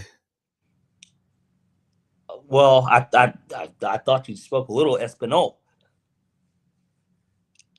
Muy poquito. Un poquito. Yeah. But no. I tell you what, which divisional game are you looking forward to the most out of the four that we have this weekend? I think we got some pretty good matchups. Let me see. You got the 49ers Seahawks and the Bills Broncos. Those are going to be your Saturday doubleheaders. And then on Sunday, we get Bears Rams and Patriots Texans. Bears Rams. Yeah. And I feel like that's why that's the crescendo of it all. Ben Johnson, Sean McVay, Caleb Williams, Matthew Stafford. Yeah. Caleb being back in LA. No, games in Chicago. Shit, Chicago? Yeah. Sorry, guys. My job schedule doesn't allow me to research the way I used to. No, games in Chicago. And funny enough, that's going to be. Chicago won the division, right? Yeah, I'm tripping. Yeah, that's going to be the NBC game. Chris? This is yeah. So this is hold on. I know you're about to say something important. We get Chris and Mike, mainly Chris, with Matthew Stafford and Caleb Williams, like all the crazy throws that we're going to see in that game. For a divisional playoff game. Because if you remember, normally this is when it kind of switched. Wild card weekend had been the only weekend where we would have those games. Those divisional games would be Fox CBS both days. And I'm glad the NFL business. Well, I'm glad the NFL finally decided to do this because it's always made more sense. Fox and CBS are calling the Saturday games, and then both Sunday games. One is on NBC, and then the other one's we're going to get Joe and Troy. It's going to be a Monday Night Football crew for the Texans Patriots game. We got another week of Joe and Troy? Yeah. But I'll tell you this much. Al and Kirk, yeah, they're done for the season. Well, I guess we'll get to hear Kirk on Monday, but you'll hear Kirk on Monday. I'll probably we'll get to see his fucking dog. Somebody on Twitter, he put up a video of the dog, and it's like everybody was like, somebody tweeted, they're like, we fucking get it. You got a dog. It's like you and everybody else in America. Can you please stop posting? Like, hey, real quick though, did you have thoughts on the Jacksonville reporter? I sent it to you. I thought that I thought it was heartwarming. I didn't have an issue with her comforting or basically words of encouragement for the season because the Jaguars did have a good season. They won 13 games after they lost 13 the year before. They lost the game in a fashion thanks to Carsville's own. Hey, relax. I'm not shitting on it. I'm just saying it was a terrible. Well, it wasn't even really that bad of a throw. He still threw it like, I don't know. He shouldn't have threw that ball to him. Hey, look here, man. I'm not gonna lie to you here, Parlay Pete. The Trevor Lawrence, the anti-Trevor Lawrence rhetoric on this show, we're gonna have to cut that out, man. Nobody has anti-Trevor Lawrence rhetoric. I mean, I don't even think we should negatively discuss. Joke about the idea of Carsville's own. I don't think even if he has a bad performance, I don't think we should discuss it. I think we should act like it didn't happen. I think we should do like every other media outlet. And if we have a relationship or Who's paying you? nobody today, Okay. and nobody ever. I wouldn't. My views would not change based on my sources of income. Okay. We'll My keep views that are in my mind. views. I don't know. I think it's odd that you're like, even if he plays bad, we just didn't talk about it. It's like, well, no, we should talk about it because if he plays bad, I mean, that's just what happened. You know, it's not a personal thing. It's a Well, we don't. he threw a bad interception. You know, I Well, mean, it is what it is. sometimes you want to keep doors open when you live in someone's hometown and you're involved in the community. So that's what it is. You don't want a bad clip to get to someone that you don't know and be taken out of context when you're approaching as a totally different person. You know, hey, you're that guy that told me about the interception I threw. Yeah, bro, nigga, you know I'm bullshitting. Like, we're gonna come on here and be honest, man. Like, hey, yeah, obviously, and I would love to throw some type of fundraiser here with Trevor Lawrence. Yeah, you fucking right, I would. yeah. You know, for the community. But at the same time, like, nah, the nigga don't play good. I'm gonna say nigga didn't play good. Yeah, and that's all it was. And again, it gets back to kind of my point and why people had an issue. I don't know why some people had an issue with the black woman that was, you know, basically telling Liam Well, you Cohen to said keep his black head up. woman. America hates black women. That's what I've been told by black women. She sounds just like a nice black lady that I've met before. I know she did. I'm just saying that a lot of the hate could be because America hates black women, and black women, multiple black women have told me America hates black women. So that could actually be the direct source of the hate. But nobody in the media really was talking that badly about it. I don't remember. I mean, Adam Schefter's one of the people that posted it. And he said it was heartwarming. Like, he's the biggest name in the NFL as far as media wise, I would think, to a degree, since he breaks, you know, all the stories. But well, hey, you're not gonna play my guy. Who? In terms of breaking stories in the NFL, is Schefter. The guy who breaks the best stories. Rap? No. Pelissero? Who? He shows up once a week on Sunday. And he breaks stories? He's a bald guy with a gruff voice. voice. Jay Glazer? And he may only break 3 stories a year. Jay Glazer, what? He has his own gym out there in Cali, doesn't he? It's in San Diego, I think, too, isn't it? I don't know. I just know he has a gym out in California. Maybe it's LA, but you know, this is why a guy like Jay Glazer, because he was on Ballers. I think you watch Ballers, right? No, I don't watch TV. Well, it's old. I know, bro. I don't watch TV either, but it was one of the few shows that I did watch. Ooh, I've been watching House of Cards finally. With The Rock, you know. I'm not an HBO guy either.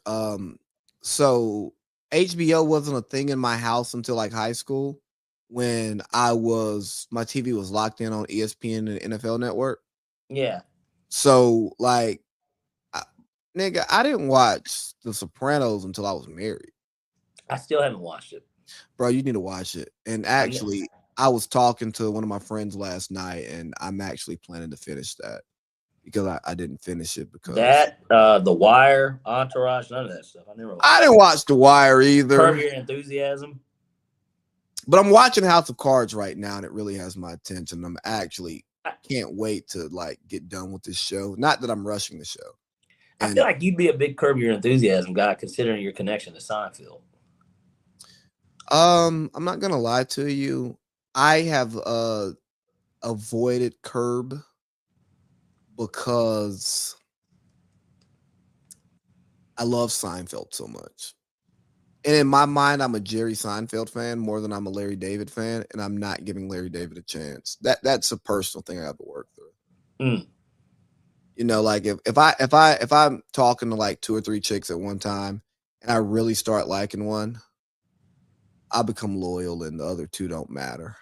Right. It's understandable. Yeah, so I'm kind of like that. Like, bro, I realized I'm a kind of tribal person. I got to figure out the root of that. I may get to it in therapy. Oh shit! Did I talk to you about the therapist I talked to last week? No. I will call you because we will not talk about it on here. But yeah, man, that shit. Oh. You missed out on that therapist the night we were all hanging out. We had some pretty good dialogue. What night? Halloween when you were asleep. Remember there was a therapist there.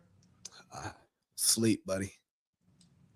I She woke up and walked to the elevator and went downstairs, man. It was just, right.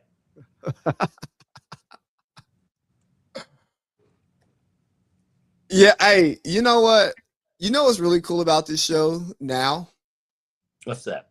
We actually go make like real life shit that we can talk about on the show. Yeah, absolutely.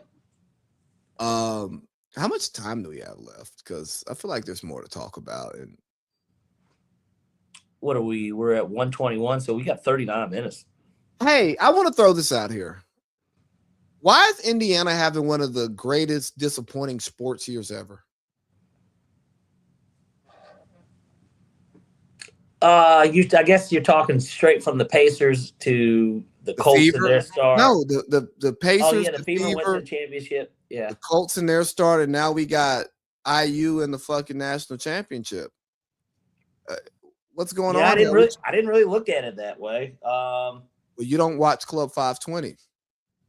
Oh well, of course, yeah, of course, those guys are going to feel this certain way about it. You know, it's interesting. I mean, what a time, right? What a time to be. I guess we kind of got it a little bit with Georgia and the Braves.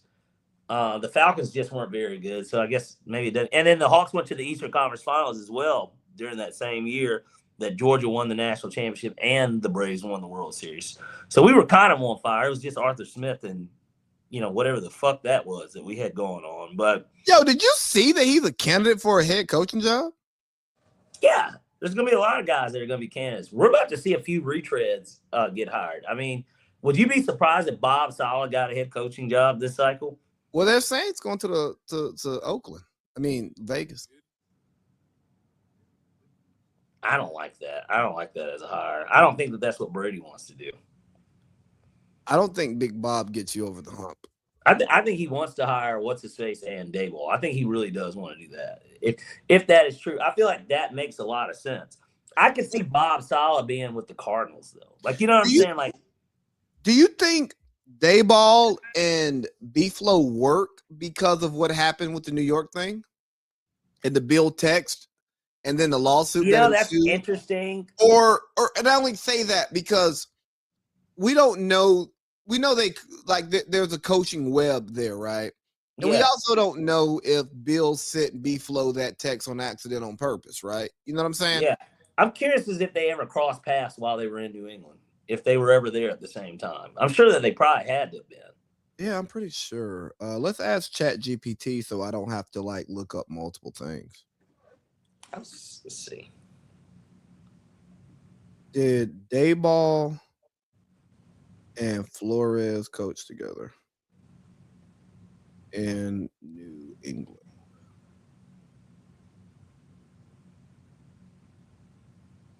They had to. Yep, they did. Yeah. Yeah. So, because B-Flow was there 2012 to 18. Oh, yeah. He was there Dayball's whole time. So, again, their relationship may be solid. I only just asked that because of what we know publicly, where there could possibly be a rift because Brian Flores did file a lawsuit with the NFL because of that hiring. And is Brian Flores going to be comfortable being Dayball's number 2? That doesn't play. No, it would be B-Flow would be the head coach. I like that. And I'm not gonna lie to you. B-Flow created a culture in Miami. And he was right about Tua, by the way. He was right about Tua. He's arguably, I guess Shanahan would maybe say Vic Fangio, but you could argue he's probably the hardest defensive coordinator to scheme up your offensive plan. Did you see what he did to McVay in the Super Bowl? Yeah. He changed that nigga's. He changed half his coaching philosophy. Yeah. He made that nigga go in a dark room and say, "Hey, bro, I ain't as good as I thought I was. All these plays I got." A little soul searching, huh? Shout out to the guy that beat Calvin Johnson for Player of the Year in Georgia. Isn't that crazy? Just to think about. No, because of who his dad is, the politics, the position, Yeah. the reasons why I wouldn't wear a Matt Ryan jersey, it's all these different things. Anywho, moving along. I think I would agree with you though. Bears Rams probably is going to be the most entertaining game of the week. I want to talk hoops too, man. Yeah. Well, here I tell you. Oh yeah, finish your playoff stuff. No, I mean we'll get to. I mean we got picks later, but so because then everybody can know exactly kind of how I feel about it. Yeah. I want to talk about Luka and Dennis Schroeder. Yeah, you might want to talk about serious basketball shit. I want to talk about ignorant shit. The drama. Yeah. I still follow a spiritual word. JP tells me I should unfollow the page. I tell him, I'm like, bro, I need the filth for the show. Right. Sounds like a guilty pleasure to me. Say again? That sounds like a guilty pleasure to me. I have a few. Okay. I still watch Law and Order SVU. Yeah. Haven't missed an episode ever. Your favorite shoe place is Athlete's Foot too, huh? If I'm looking for some kicks, yeah. Okay. I'm comfortable in there. But nah, Dennis Schroeder got suspended for 3 games for swinging at Luka based on the report, and apparently he commented and said, "Nah, nigga, I connected." I didn't realize that he was waiting for him outside of the locker room too. So this was a little Kevin Garnett, Carmelo Anthony type thing. I won't say it was that bad. Because have you heard the after stories? Yeah, why that happened between No, not the why, because the actual whys never came out. Whatever story they've told, like Melo's told, it's not true, and I don't believe the Honey Nut Cheerios. It may have been something about his wife, but I don't necessarily think it was Honey Nut Cheerios. And even if it was Honey Nut Cheerios, that's not what got him there. It's you said my wife. You say anything about my wife, this ain't basketball no more. Right. And I'm telling you, nothing to do about that. No, like no bullshit. I'm telling you, as a nigga with like separated, like niggas can't talk greasy about my wife. You can say true things. You're in the inner circle. No, I'm just like my inner circle. That's different, but like you can't talk bad about my wife. Like that like when you love somebody enough to give them your last name. Nah, people can't. Nigga. So, anyways, they said Luka called him the B word, told him he should have took that money. We read some lips. I just respect a nigga waiting on a nigga.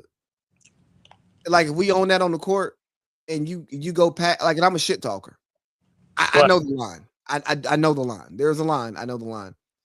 And when you cross that line and somebody wants to come see you about it, I'll always respect that, because a lot of the times we talk about this NBA stuff.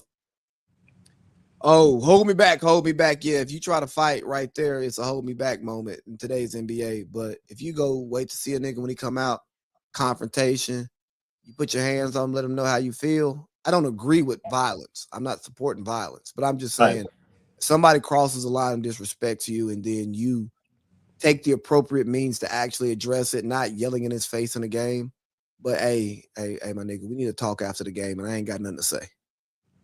I'll always respect that as men amongst men, because it's private. Right. The NBA didn't have to put that shit out. Nobody knew about it. No, nothing leaked. Well, except the clip of them actually on the floor of him saying, "I'll beat your ass" at the free throw line when he when somebody shoots a free throw and then niggas be switching out. Yeah. But I also respect that when he say, "I'll beat your ass," and then he comes and sees you. Because it's a nigga right now I ran into when I was in Bahrain. I still don't respect that nigga to this day, Parlay Pete. I don't respect him. Well, you ran into him. We were hooping one day and I was talking shit. And I wasn't using fighting words. I was just probably saying he was trash. He's a bum. He with us with 6-on-4.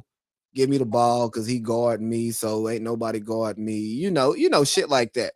Nothing to fight over. It's all basketball talk. And we're game disrespect. And we're in the military. So like there's also a level of we really not gonna fight here unless it gets bad. I made that nigga so mad. He got chest to chest, eye to eye with me and kept calling me a pussy. He's like, nigga, you a pussy. You a pussy. Look at him. I start laughing. Right.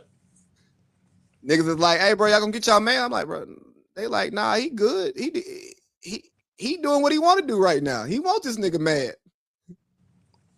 And long story short, I see the guy later that day at a party. He wants to dap me up and be cool.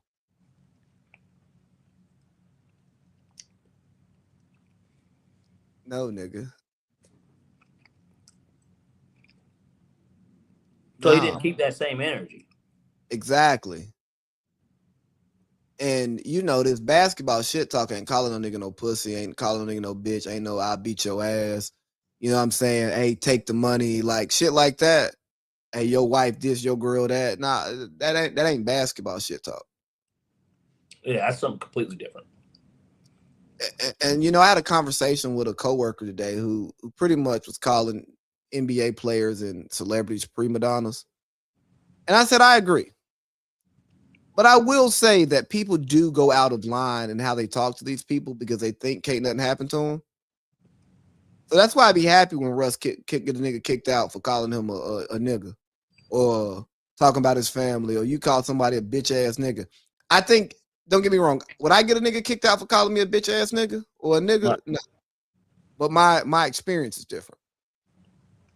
But I have no issue with it because I done got my ass whooped for saying something I shouldn't have said. When you done got that one ass whooping, you learn a lesson. I don't say things that I won't fight over. You know what I'm saying? I'm not gonna say something that could start a fight if I don't want to fight. Right. And I think those people need to learn those consequences. I don't know how we got there, but yeah, shout out to Diaz for pulling up on Luka because that nigga got. Well, that's how we got there. Yeah. Like, hey, niggas talk greasy, they deserve consequences. And I'm not saying murder, I ain't saying violence. It could just be a cutoff, you know what I'm saying? Or it could be you spoon feed them now, but like, hey, nah, nigga, you can't talk to people crazy and just think it's okay. Yeah. Greasy talk. What are your thoughts on the association in general? Because we haven't talked much association this year. Well, because we've been getting fed by the NFL. And I'm very happy about being fed by the NFL. Because guess what? We're going to get that one big feast in February, and then that's going to be it until I mean, we got the draft, but this is not even that good of a draft. And we don't have a first-round pick, so we really aren't invested in that shit. Are the Falcons even going to have a party this year? That's a good question. I think that they are, because especially if we like hire like a Harbaugh or something, maybe he can show. I don't know how he can like show up but not be accessible. Kind of like a pep rally in a weird way. Yeah, that's kind of what I was thinking. So they could do something like that. Plus, they're going to unveil the new jerseys. Oh yeah, which that's something we didn't talk about at Falcons First. We're finally getting new jerseys. Thank you, Arthur, for listening to the fans. Like get rid of them fucking wreck jerseys, nigga. Hey, my only thing that I ask is, and I've said this so many times, and it's going to change how any jersey that they make, whatever the design is, please make the pants the gray breeches. We need those gray and silver breeches just like we did in the 90s and the 80s. They have to be that color. If they're not that color, the uniform, I'm not saying that the white pants, and then bring back also, make those the primary, but then also bring back the black pants. Bring back the white pants with white, like where we can have these different combinations, but the primary needs to be the gray pants. And please give us a white, a black, and a red jersey. Some people want a red helmet, and maybe we I, keep the logo. We keep the logo the same as our general logo, but it's not on the helmet. And I've even seen some people think that like maybe we get falcon wings similar to the Eagles. ew. I know I wouldn't really want like that coming from like the top and over. It would be different for sure, but like, Bro, keep the bird on there. Go back to the old bird, not this bird. but make it a modernized version. I don't mind it being. I want it to be the shape of the old bird, but they can still modernize it to where, like, for instance, because I'm looking at this helmet now behind this iPad. The old one is just black and white. This one's got it incorporates the silver and the red. You can still keep the silver and the red, but modernize the old look with the new color scheme. You know what? I like what they do in Pittsburgh. I like what they do in Philly. I like what they do in Cincinnati. Well, Phillies changed their logo though. When they changed the helmet logo. Well, you're right. The helmet logo has it, just the color. Yeah, no. So you can always identify the helmet logo, like the logo. No matter what color it's on. You go to a little recreation game, and them motherfuckers might be the purple whatever. But if they got that logo, you know that logo. So yeah. I want a logo to be synonymous with the Falcons. That is the Falcons, no matter what. So you can be the Redbirds in the fucking Southwest Georgia League, but everybody know you took your shit from the Falcons. Yeah, and I think that we have a nice logo. I mean, like the Braves have the best Atlanta logo. Well, it's so iconic. Exactly. I'm not saying it's the best design model. I'm just saying the Braves logo is timeless. Well, everybody knows when you see it, it's the A. And if they think it's Alabama, then they're a hit. Nobody thinks it's fucking Alabama. I've had somebody ask me about my A on my arm and says, is that for Atlanta or Alabama? And I'm like, they're different A's. The Atlanta Braves A is skinnier than the Crimson Tide A. Get the fuck out of my face. You're not Southern. Right. Hey, our logo was the Denver Broncos. Who's we? Mount Vernon Mustangs. Raw. For our football helmet, we had the current Denver Broncos. That was our logo on our helmets. I got my football helmet from high school, like right over here.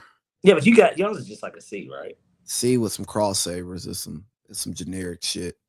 Yeah. Yeah, I stole my helmet after my last game. I walked off the field and walked straight to Nobody ever checked check that in or I told one of the managers what I was doing because she saw me. She's like, "What are you doing?" I was like, "I'm taking my helmet." And then apparently when they checked in our gear, they did it during school, during football weight training, but because I was going to college and shit, I didn't take it didn't work in my schedule. Mm-hmm. So I wasn't there when they checked them in, and nobody ever asked me anything. And I graduated in 2010, so I think I'm good. Yeah. I was only worried because my mom worked there. I wasn't worried about me. I'm like, whatever. Memphis is trying to blow it up, Parlay Pete, or gonna blow it up, and I understand to some degree moving off of Ja, but you know what I don't understand, Parlay Pete? What's that? Why a team with a good young core would blow up their good young core, fire their coach, and bring in a coach who doesn't want their good young core, and then try to rebuild a new young core. Like, that's stupid.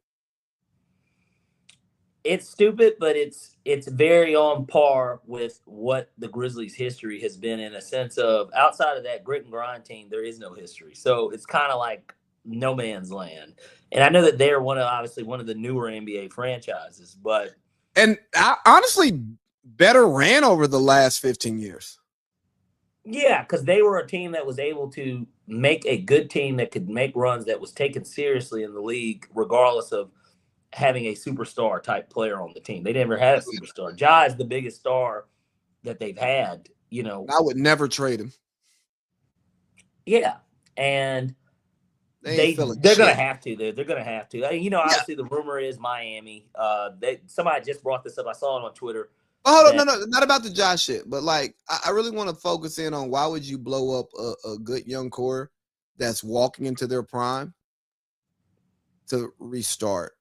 You Because it's have, not working. They're not, and honestly, it's not working. And then, I mean, their competition in terms of a young core walking in is Memphis. I mean, it's OKC, and we've already seen that now. Twice in the playoffs? Them just dispatching them niggas.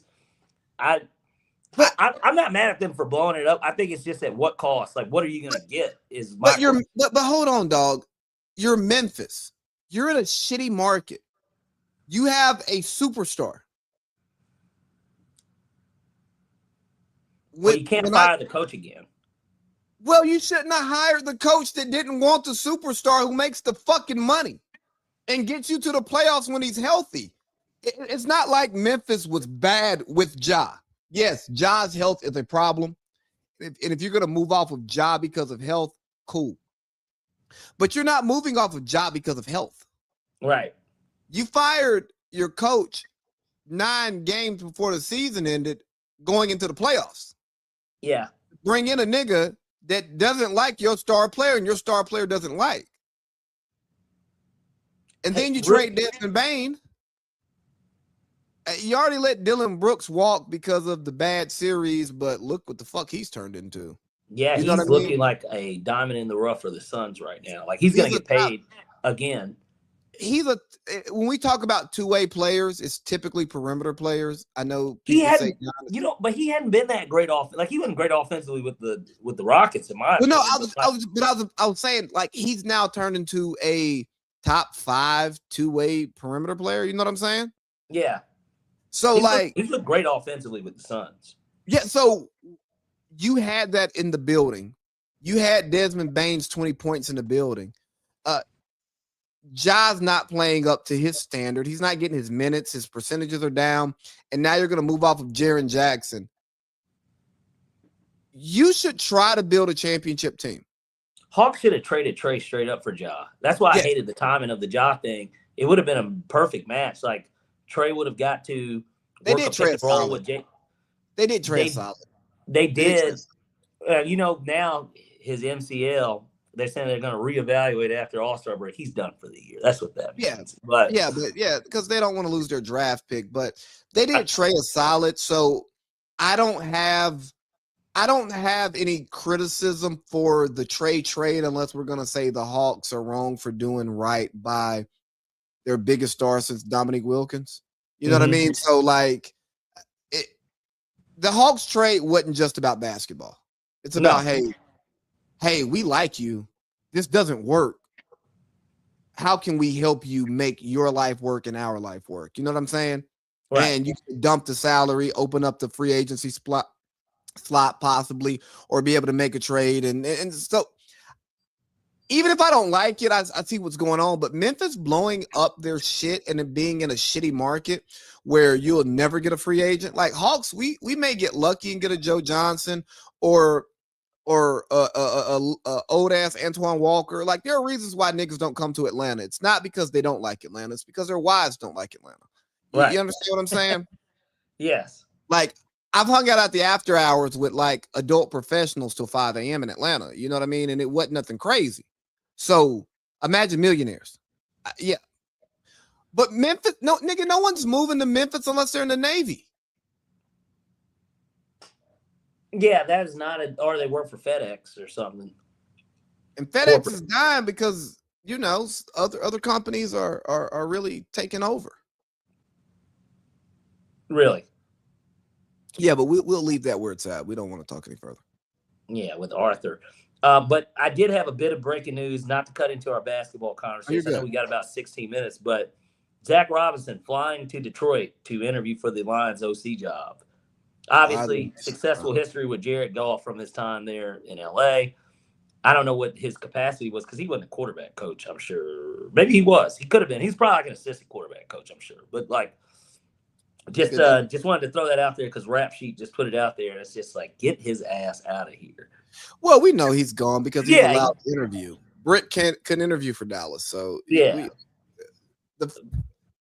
somebody's making some good decisions. Shout out to that consulting firm that said fire all these niggas. Yeah, Lions fans are about to ill themselves, is what somebody tweeted about.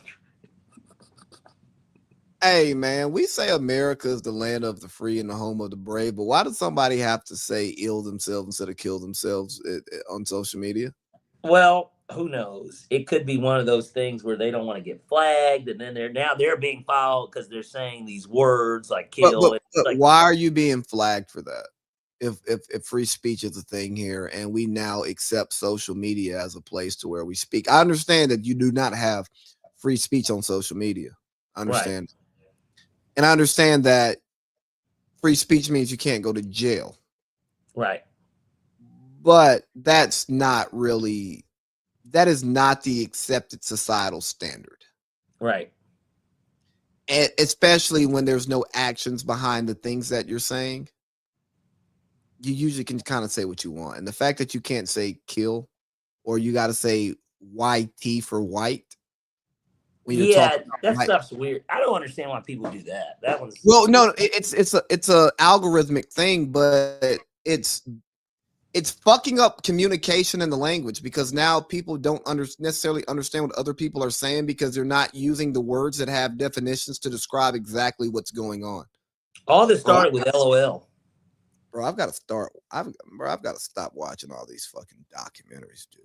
I've got to get back into some lighter shit. Maybe watch a Tubi movie tonight, Lee. No, I'm gonna watch House of Cards tonight, buddy. Yeah, These odds don't I've been watching movies, by the way. by yourself. Yeah. Because basically, I'm like, well, in order to keep myself, especially, I'm not, I watch a little basketball here and there, but like some of it's just bad. I just really don't like watching it anymore. Crazy enough, but Well, all they do is shoot threes and do layups, bro. Niggas yeah, don't want to it's watch terrible. that shit. It's terrible. But I watched him the other day on Peacock because I didn't see it when it came out. Okay. I don't know if you've seen it, but it got a really bad rap like when it came out, which I understood because after watching it, it was like, well, because a lot of people confused it as Jordan Peele directing it when he didn't direct it. He was just a producer. But you could see his vision, his influence on the film for sure. But like, it's like, oh, when you watch it, you're like, yeah, this isn't a Jordan Peele film. Like you can tell. Mm-hmm. And Marlon Wayans, I thought was pretty good in it. The kid that was in the Atlanta episode, I thought he was good as the lead role. The movie was not as bad as people said it. I don't think it was bad at all, but like it got shit on a little too hard, I think, for me. But gotta stop listening to these internet niggas because they don't know anything. Well, that's why I watched it. That's why I went on ahead and gave it a twirl there. I only care about movie reviews from people that I know. And I understand their palate. I understand like how they rate certain things. You know what I mean? Like I don't know these critics. Yeah. Like the movie industry, these critics, they've killed movies like Friday. You're not gonna get a new Friday because every movie has to have certain projections before we even fucking greenlight it. You know what I'm saying? Friday, I don't know what it did at the box office, but I know they have re-rocked, resold, gave those rights here, there, and everywhere, and it's a fucking classic. Not even a cult classic. Friday is an American classic.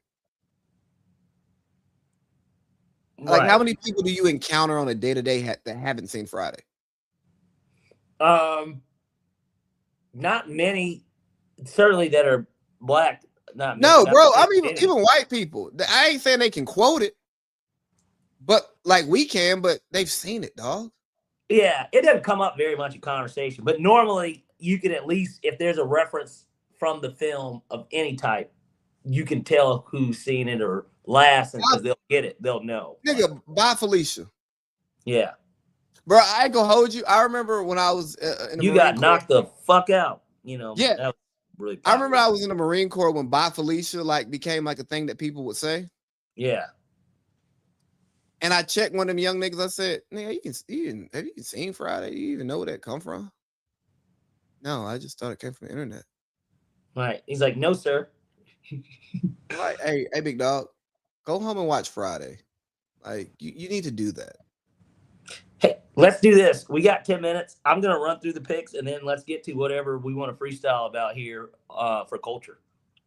Which I guess that was kind of culture, but, Yeah, you're right.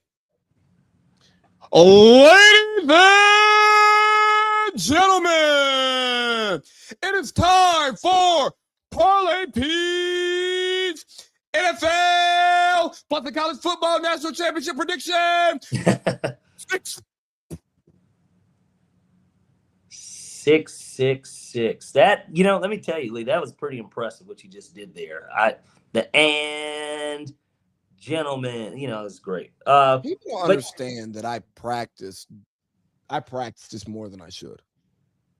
right. Well, let's kick this thing off with going with the games in order. So we got 4:00 Saturday, Mile High Field, Denver, Colorado. Buffalo Bills at Denver Broncos. We're going 2-for-1 in this game. There's two different things I liked about it. This is the only game where I've got two because, of course, we had to make a six-pack. I like the Denver Broncos on the money line, and I also like under 47.5. I think that the Bills, obviously, everybody knows what's at stake for them. No Patrick Mahomes, no Lamar Jackson, no Joe Burrow, Josh Allen. Best chance to get it done. I'm going to be honest with you. I don't know why this game is a pick 'em. I guess it's because of Bo Nix and the idea that offense isn't very good. But people need to remember that this was arguably, along with the Texans, these are pretty much the two best defenses in the NFL this season. They're at home. Sean Payton is obviously a vetted coach, although a lot of people don't realize he actually has a shitty playoff record outside of that Super Bowl year. But I like them to. They do. If you look at Seattle, they lost. Not Seattle. They lost to Seattle, but New Orleans, they typically actually lost a lot of playoff games. They only went to the NFC Championship. I guess they went 3 times, but in his era there, the first year he was there with Drew Brees, and then obviously their Super Bowl year, and then the Rams game where the no pass interference got called. Nonetheless, I like the Denver Broncos to get it done here. I don't think that the Bills are healthy enough, and I also just think that they're going to suffocate Josh Allen, and I think he's a little hurt anyways. Give me the Denver Broncos on the money line, and then I also like under 47.5. Okay. Next, Saturday night, we get the San Francisco 49ers at the Seahawks. This was a game that wasn't very competitive about 2 weeks ago and 3 weeks ago, whenever they played. 2 weeks ago. It was the last game of the season for both of them, costing the San Francisco 49ers obviously a chance to never have to leave San Francisco or San Jose, rather. Or Santa Clara, actually. Same thing. Yeah. But give me Kyle Shanahan plus 7.5. I like the 49ers here for a bevy of reasons. Yes, I know that there's no Kittle, but people don't realize how good Tonjes has been when Kittle's been out. I don't know. I don't see them getting blown out by a team that they played now twice this year, especially that they just played 2 weeks ago. He's going to scheme up a little bit better. I like them to cover the 7.5. Give me the 49ers. Then next, we got Sunday, 3:30 actually. Houston, Texas at the New England Patriots. I've kind of said it all year long. Well, not all year long, but certainly during the second half of the year. I would argue that the Patriots are probably the most balanced team in the NFL, if I'm being completely honest. They are good on both sides of the ball, and they're very well coached. Give me the New England Patriots minus 2.5. I could see Houston winning the game, but honestly, the Nico Collins injury is a concern because, again, C.J. Stroud turned the ball over 3 times, and it just so happened to be that they were playing the Pittsburgh Steelers. I think the Patriots and Josh McDaniels are going to be a little bit more prepared for DeMeco Ryans. So give me the Patriots minus 2.5. Then next, we got the final game in the game that we talked about earlier that I think is going to be the most entertaining, Rams at Bears. Give me the Bears on the money line. I like them as a dog. They're a big dog. They're actually the biggest underdog, I guess, aside from the 49ers. But as a home dog at plus 170, sign me the fuck up. I think the Rams coming into a game that's going to be under 20 degrees, Matt Stafford with a broken finger, and just the idea of them going into Chicago, I don't know. It's weird. I don't know why they're that big of a favorite, honestly. So give me the Bears on the money line. And then finally, our national championship game. We have got the Miami. It says Miami, Florida. The Miami Hurricanes taking on the Indiana Hoosiers for the national championship. This number has went up significantly since it opened. It opened at 7. It is now at 8.5. And I hate to say that I want to back the public here, but I'm going to back the fucking public. I still think that they're going to cover the 8.5. I wouldn't trust Carson Beck in a national championship game, even if the game's in Miami. I don't really care. Indiana's a buzzsaw. They're winning it all this year. Give me the Hoosiers minus 8.5. All right, so we got Denver on the money line. Bills at Broncos under 47.5. San Francisco plus 7.5, New England minus 2.5, the Bears on the money line, and IU minus 8.5. That is correct. You like it? I love it. And when you love it, that means it's time for Leads Leads 3. 3. Leads Leads 3. 3. Leads Leads 3. 3. All right, so for Leads 3 this week, give me that San Francisco plus 7.5. It's a division opponent. Big number, right? Yeah, and I know they got injuries, a lot of injuries, but it's also Sam Darnold in the playoffs. Like that too. I've seen Brock Purdy in the playoffs. That too, and right, you got all the experience on one side. That other side doesn't have any experience. No, Mike McDonald, he does, But give me New England minus 2.5. They're a really good fucking football team. Yeah, Braves. And I do think IU's gonna win, but I'm just gonna put it on the table. Give me IU minus 8.5. There you go. That cocaine cowboy, that cocaine coon boy, he's not gonna be putting no belt to nothing. And shout out to my dog for inspiring the coon, the Miami Hurricane, because I've taken that and ran with it. Yeah, it's a great call. Oh yeah, no. You know what? I actually should get him on the show soon because he's a Steelers fan. Culture. The Golden Globes just happened, and I'm not gonna lie to you. Why the fuck do they do those speeches to talk about all of this important stuff when you have the resources and the network to affect it, and your speech does absolutely nothing but like make people say you gave a great speech?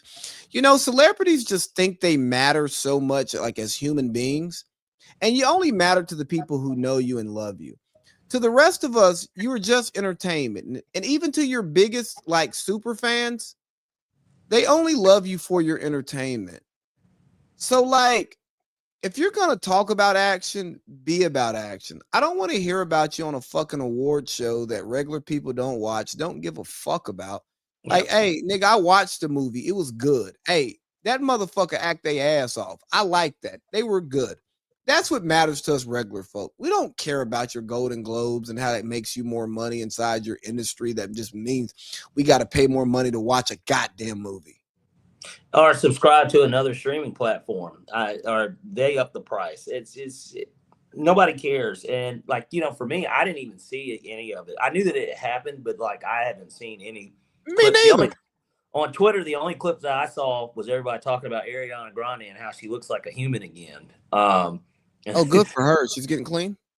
Well, a lot of people were saying that I'm sorry if I'm not even going to pronounce her name. Her Wicked co-star, Ivero, I think that's her name. Basically was sucking the life out of her because they did a big PR thing where they were constantly together every time. And it seemed like Ariana Grande was her bottom. Yeah, and that she was paler and like people were talking about, gosh, she was already skinny, and then people were like anorexia. Like, I don't know. It was like a lot of stuff. Have you ever been around a woman consistently who you didn't need to be around? Yes. Did you become a lesser version of yourself? Yes. All right. They suck souls in more ways than one, buddy. Whew. That's a cold line there, Lee. Yeah, no, it's just one of those things where you just look at it and you just think, oh man. But like, nigga, why the fuck do we care about these awards? Do we really care if our favorite rapper gets a Grammy? No, because it doesn't change how we feel about the art form and what we listen to. Like, if Clips doesn't win Rap Album of the Year this year, I'm not going to be upset. Like, I think that I think it was the best rap project that did come out. But, and we talked about it the night when we heard it, which we got 60 seconds, by the way. Hey, I've got nothing left. That's what he said. New Kung Fu Kenny. Yeah. We'll see you guys next week.